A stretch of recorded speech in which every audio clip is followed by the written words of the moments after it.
let's pivot for a second. Because you've been talking, well, clearly you're on a podcast run, so you've been talking about you and your personal life. You 33, 34? Mm-hmm. 30, which one? 33. 33. Mm-hmm. You single. Mm-hmm. Making all this money. Mm-hmm. How are you navigating the dating space? I'm not at all. Not even dipping the toe in it. No, I was in a relationship for 8 years with my child's father, and I got a 3-year-old son. I'm just focused. Like there's, of course, God's trying to talk to me and stuff, but I mean, right now I'm open to it, but he's got to be a special guy. I'm really not. I'm not with the games. I'm not certain things that certain things just don't impress me. I'm looking to be a wife. I'm not playing any of the games. I'm not bored. I don't need you to take care of me. I mean, I do need you to take care of me, but I don't need the thing. So right now I'm just focused. I'm being me. I'm bettering myself. I've been working on being an amazing mother, working on being an amazing woman, working on being the best wife for my husband. So I'm in my season where I'm just working on me and focused. Because when I get a man, it's kind of like this business stuff can wait. I get distracted. It's funny because I was wondering, like, I mean, I don't subscribe to this, but I've heard a lot of people talk about intimidation when it comes to dating. Mm-hmm. I mean, I personally don't understand it, but I'm trying to be empathetic of it and put myself in somebody else's shoes. Yeah, I would assume it would be intimidating to date somebody that's making so much money. I don't know, because then you talking about taking care of you, right? Yeah. Like, what does that look like to somebody that's not making as much money as you? Okay, so, I said this before, like, I've went 50-50 with my man. Mm-hmm. I've went 100 when, my guy might have lost his job for a month or two. Like, I'm going to hold it down. And so that 50-50 is better than going 100% by yourself, But for me, I'm going to just be honest, because people ask me all the time, like, okay, so I've always dated guys that had money. Mm-hmm. If they may not have been the richest, but they had something going for themselves. Mm-hmm. So they were able to help me, fully provide if needed. But, there's been times men were able to help me with my rent, my bills, my car note or something. They didn't, so people ask me, are you only going to date an entrepreneur? So I don't know, if I meet, I don't know. It's just hard because I do make a lot of money, but I don't lead with that. I honestly don't want nobody to know how much money I make. It's already out there, but you ain't got to be scared. If I meet you, your vibe is your vibe. You have good energy. You believe in God. We want the same things. We're in alignment. Like, you don't have to make more money than me. You just have to be a good person. You can't be broke. You know what I'm saying? You can't be broke. I'm an ambitious woman. I mean, but to you, anything could be broke because you. No. So I'm gonna be real. What I think about? What's broke? I'm gonna be honest. Now I'm thinking about it. Men, we problem solvers. We always we are for a challenge, right? Yeah. So I'm gonna be real. So I'm thinking, I'm like, as a man, a nigga gonna be like, I'm up for that challenge. It's ego. Come on, period. Step up. And I say this in a fairness because we gotta stop saying, and I don't say this to be no simp, no pick, whatever, because it's true. We gotta stop judging people for their preference.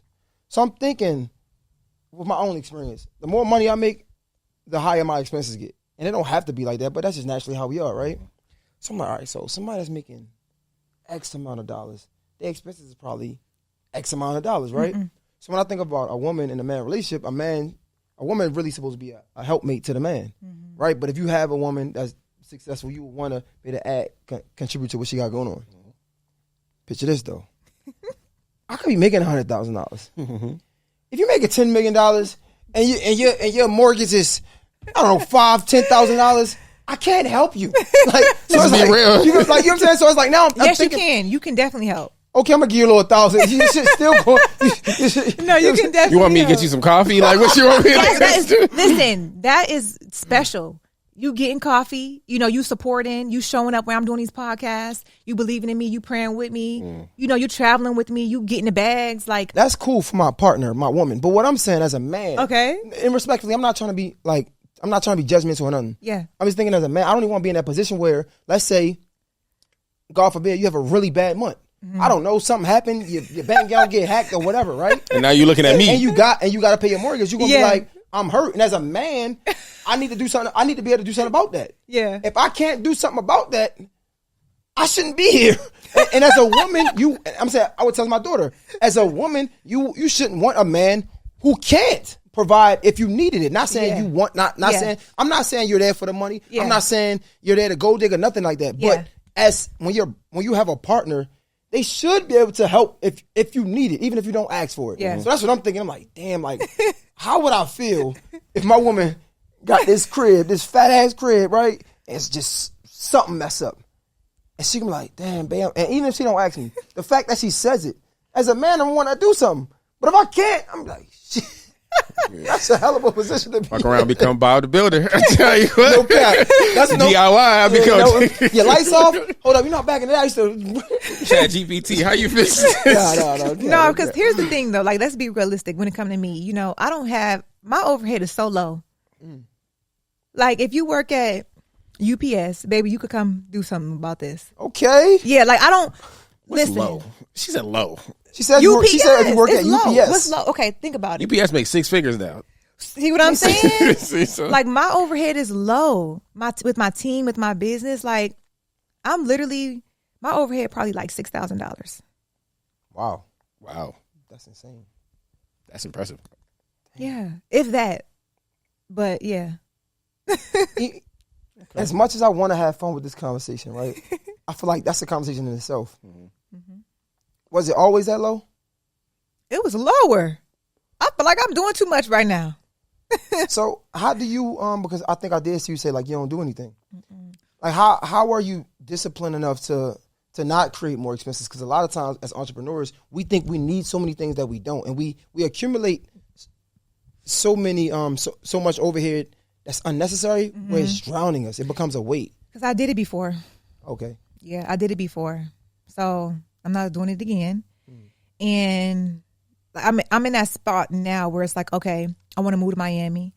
My friend just moved and I was like, is it expensive? He's like, girl, you make over 6 figures a month. Ain't nothing expensive. And I'm like, no, And so I did it before in good reason, trying to grow my business, hiring people, physical employee, like, employees in person, online, just doing the most, having these 2 locations, overhead. I went from making money online to having 2 locations with rent, bills, insurance, all type of stuff. And I'm to the point where I'm not making no money. I'm feeding my team before I feed myself. And I was cool with that. 'Cause I knew that this was a part of the journey of business, but I'm not doing that again, So it's very easy for me to be disciplined. I'm very simple. As long as I got some good food, I'm cool.